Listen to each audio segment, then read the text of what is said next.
Et bonjour à tous et bienvenue dans ce second épisode des decks de l'anime. Aujourd'hui on va parler bien sûr du deck de Seto Kaiba qui a eu lieu durant le Royaume des Duellistes. Vous l'aurez compris, son deck de la saison 1. N'hésitez pas si vous voulez d'ores et déjà regarder. J'ai sorti l'épisode avec Yugimuto et sortira bien sûr la suite. Donc rien que pour ça, n'hésitez pas à vous abonner pour ne rien rater.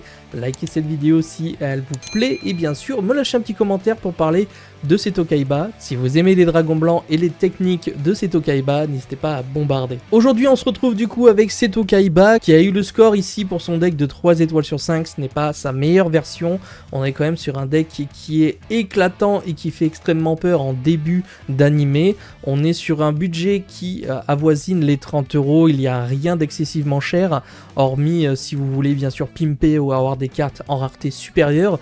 Mais en termes de rareté minimum, vous pouvez avoir le deck pour facilement 30 €. Et bien sûr, vous le savez tous, sa carte favorite étant le dragon blanc aux yeux bleus. Nous sommes donc partis avec bien sûr des versions du dragon blanc aux yeux bleus juste incroyables.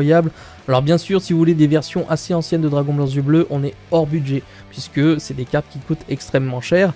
Mais j'ai calculé un budget pour que vous puissiez le faire avec des minimums de rareté, c'est-à-dire que certains dragons blancs sont dispo dans cet artwork là en commune pour 1 ou 2 €, donc ça vaut vraiment le coup de les récupérer.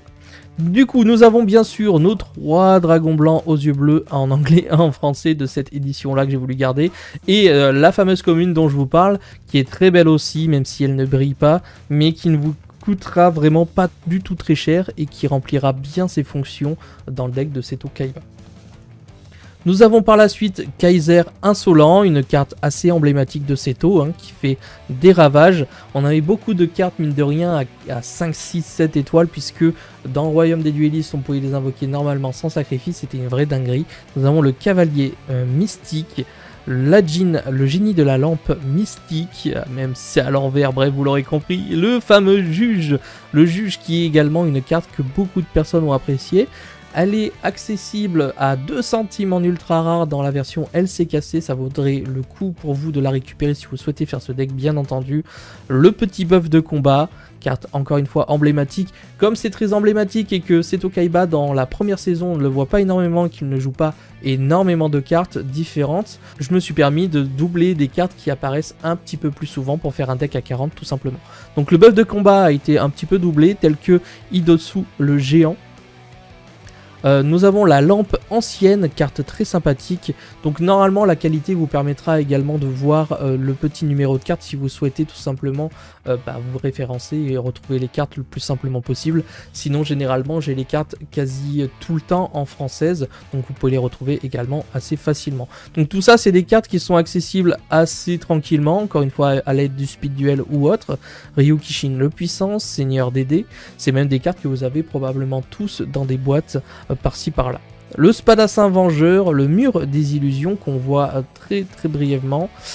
Sagi, le clown des ténèbres, mais c'est le bouffon des ténèbres dans l'anime bien sûr. Ici on va le jouer x2 puisqu'on a quand même un combo très sympa avec le virus, donc on va essayer de l'avoir en mode départ, c'est plutôt sympathique. Ryukishin, bien sûr une carte qui fait son apparition. Nous avons Megami, donc Megami ici, une carte très sympathique et qui me rappelle personnellement énormément de souvenirs. Donc on est sur le deck de structure de Kaiba, deck de démarrage même de Kaiba. Aquamador, Maître des pièges, et enfin pour terminer, une carte qui vient juste de sortir, qui s'appelle Grappler. Donc je mets pas de proxy parce que voilà c'est juste une carte à l'envers, j'attends de la réceptionner. Il s'agit d'une carte monstre normale qui vient enfin de faire son apparition dans le TCG, mais qui malheureusement est uniquement en anglaise et présente uniquement dans le deck de la valise de collection de Kaiba. Donc une carte qui juste en ultra rare vous coûtera entre 20 et 25 €. Donc celle-ci, si vous la voulez, elle dépasse le budget bien sûr du deck. Personnellement j'attendrai soit une réédition, soit que les prix baissent, mais j'essaierai de vous l'afficher. Je crois que j'ai une photo, donc normalement vous l'aurez le visuel si ça vous intéresse, mais sachez qu'il fait bel et bien partie du deck de Kaiba de la saison 1. Au niveau des fusions, nous avons le dragon ultime aux yeux bleus bien entendu, qui se fait un peu défoncer par Yugimuto malheureusement d'une façon dont... bon bref. Et le cavalier enragé, là on est sur un duel contre Joey où il veut tester justement son nouvel appareil.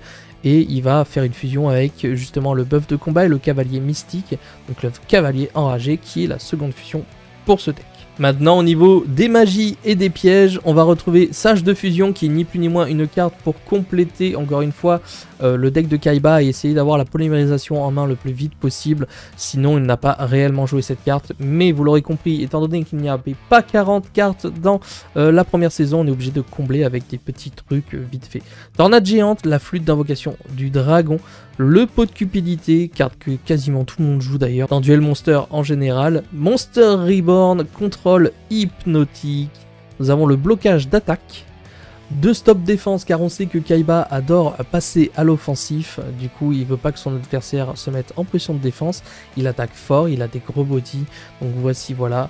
Exorcisme, nous avons la fameuse carte de polymérisation, le brouilleur magique, sortilège de l'ombre, celle-ci est une magie également de mémoire dans l'animé, bon, bref, sortilège de l'ombre, x2 parce que c'est une carte qu'on voit assez souvent, annulation d'attaque, pareil, une carte emblématique de Kaiba, avec le cadeau de l'elfe mystique, et enfin pour terminer, une carte assez nostalgique également, et qui a fait déjà peur dès les premiers épisodes, le virus broyeur de cartes. Vous l'aurez compris ici, encore une fois, on est sur un budget assez tranquille, vous avez probablement tous chez vous pas mal de cartes de Seto Kaiba, j'espère que vous pourrez reproduire cette petite decklist au mieux, du moins avec votre budget, n'hésitez pas à me le faire savoir dans les commentaires, n'hésitez pas à me dire également quelle est votre carte préférée parmi ce deck. Je pense que c'est une question intéressante qui va ressortir dans tous les épisodes, quelle est celle que vous aimeriez avoir chez vous, ni plus ni moins. Pour l'instant on est quand même sur des decks assez tranquilles et relativement faciles à exploiter, donc ne vous inquiétez pas, il y a des decks beaucoup plus compliqués que ça en Duel Monster avec des cartes vraiment improbables. Donc rien que pour ça, abonnez-vous pour ne rien rater. Sinon, eh bien, je vous donne rendez-vous pour un prochain épisode. C'était Yamiro. Ciao les potes.